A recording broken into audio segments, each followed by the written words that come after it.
بسم اللہ الرحمن الرحیم۔ گفتگو ہماری احرام کے واجبات کے متعلق جاری تھی۔ واجبات احرام میں سے آج تیسرا واجب وہ یہ کہ احرام میں کپڑے دو ہونے چاہیے، ایک لنگی اور دوسری چادر پہننا ہے۔ سوال یہ ہے کہ کیا احرام میں ایک ہی لمبا کپڑا پہننا کافی ہے کہ اس کا کچھ حصہ لونگ اور کچھ حصہ چادر قرار دیا جائے؟ جواب میں آیت اللہ سستانی فرماتے ہیں ظاہراً ایسا کرنا کافی نہیں ہے۔ ان دو کپڑوں کو پہننے کا کوئی خاص طریقہ نہیں ہے، چنانچہ ایک کپڑے کو جس طرح چاہے لنگی کے طور پر استعمال کیا جائے اور دوسرے کو چادر کے طور پر بغل سے نکال کر کندھے پر ڈال لیا جائے یا کسی بھی طریقے سے اوڑھ لیا جائے۔ اگرچہ احتیاط مستحب ہے کہ جس طرح عام طور پر ان چادروں کو پہنا جاتا ہے اسی طرح پہنا جائے۔ آیت اللہ سستانی فرماتے ہیں کہ سلے ہوئے کپڑے اتارنا جن کا پہننا محرم پر حرام ہے، اور احرام کے دو کپڑے پہننا یعنی لنگی اور چادر پہننا جبکہ اس حکم سے بچے مستثنیٰ ہیں، اور بچے لباس اتارنے میں مقام فخ تک تاخیر کر سکتے ہیں، اس شرط کے ساتھ کہ وہ اس راستے سے جا رہے ہوں۔ دوسرا مسئلہ یہ کہ احتیاط واجب کی بنا پر ضروری ہے کہ لنگی اتنی ہو کہ ناف سے لے کر گھٹنوں تک جسم کو چھپائے، اور چادر اتنی ہو کہ دونوں کندھوں کو کوہنیوں تک دونوں بازوؤں اور کمر کے معتدبے حصے کو چھپائے، اور احتیاط واجب کی بنا پر ضروری ہے کہ احرام کے دو کپڑے نیت اور تلبیہ سے پہلے پہنے، اور اگر نیت اور تلبیہ کو احرام کے دو کپڑوں پر مقدم کرے تو احتیاط مستحب یہ ہے کہ احرام کے بعد نیت اور تلبیہ کا اعادہ کرے۔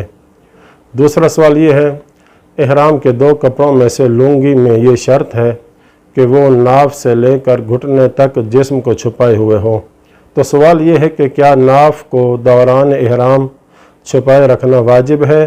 یا فقط احرام باندھتے وقت چھپانا واجب ہے؟ جواب میں آیت اللہ سستانی فرماتے ہیں احتیاط واجب کی بنا پر جو چیز واجب ہے وہ یہ کہ لنگی اتنی مقدار میں ہو جو ناف اور گھٹنے کے درمیانی حصے کو چھپائے، لہٰذا احرام باندھتے وقت ناف کو چھپانا واجب نہیں، چہ جائے کہ احرام کے پورے دورانیے میں ایسا کرنا واجب ہو۔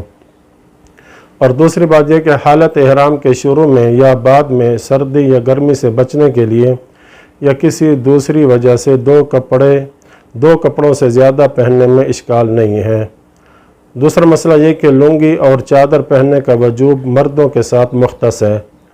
اور عورتوں کے ساتھ ان کا کوئی تعلق نہیں ہے،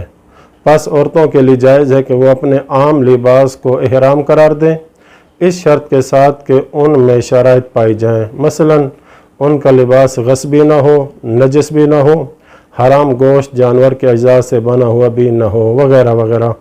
تو سوال یہ ہے کہ کیا عورت پر حالت احرام میں سلے ہوئے کپڑوں سے اجتناب کرنا واجب ہے یا وہ اپنے روز مرہ کے کپڑوں کو ہی احرام جانیں گی؟ جواب میں فرماتے ہیں عورتوں کے لیے اپنے روز مرہ لباس کے ذریعے احرام باندھنا یعنی اپنے روز مرہ لباس کو احرام قرار دینا جائز ہے۔ آیت اللہ سستانی فرماتے ہیں کہ ریشم کا لباس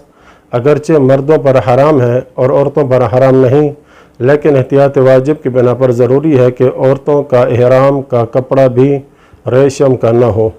بلکہ احتیاط واجب کی بنا پر لازم ہے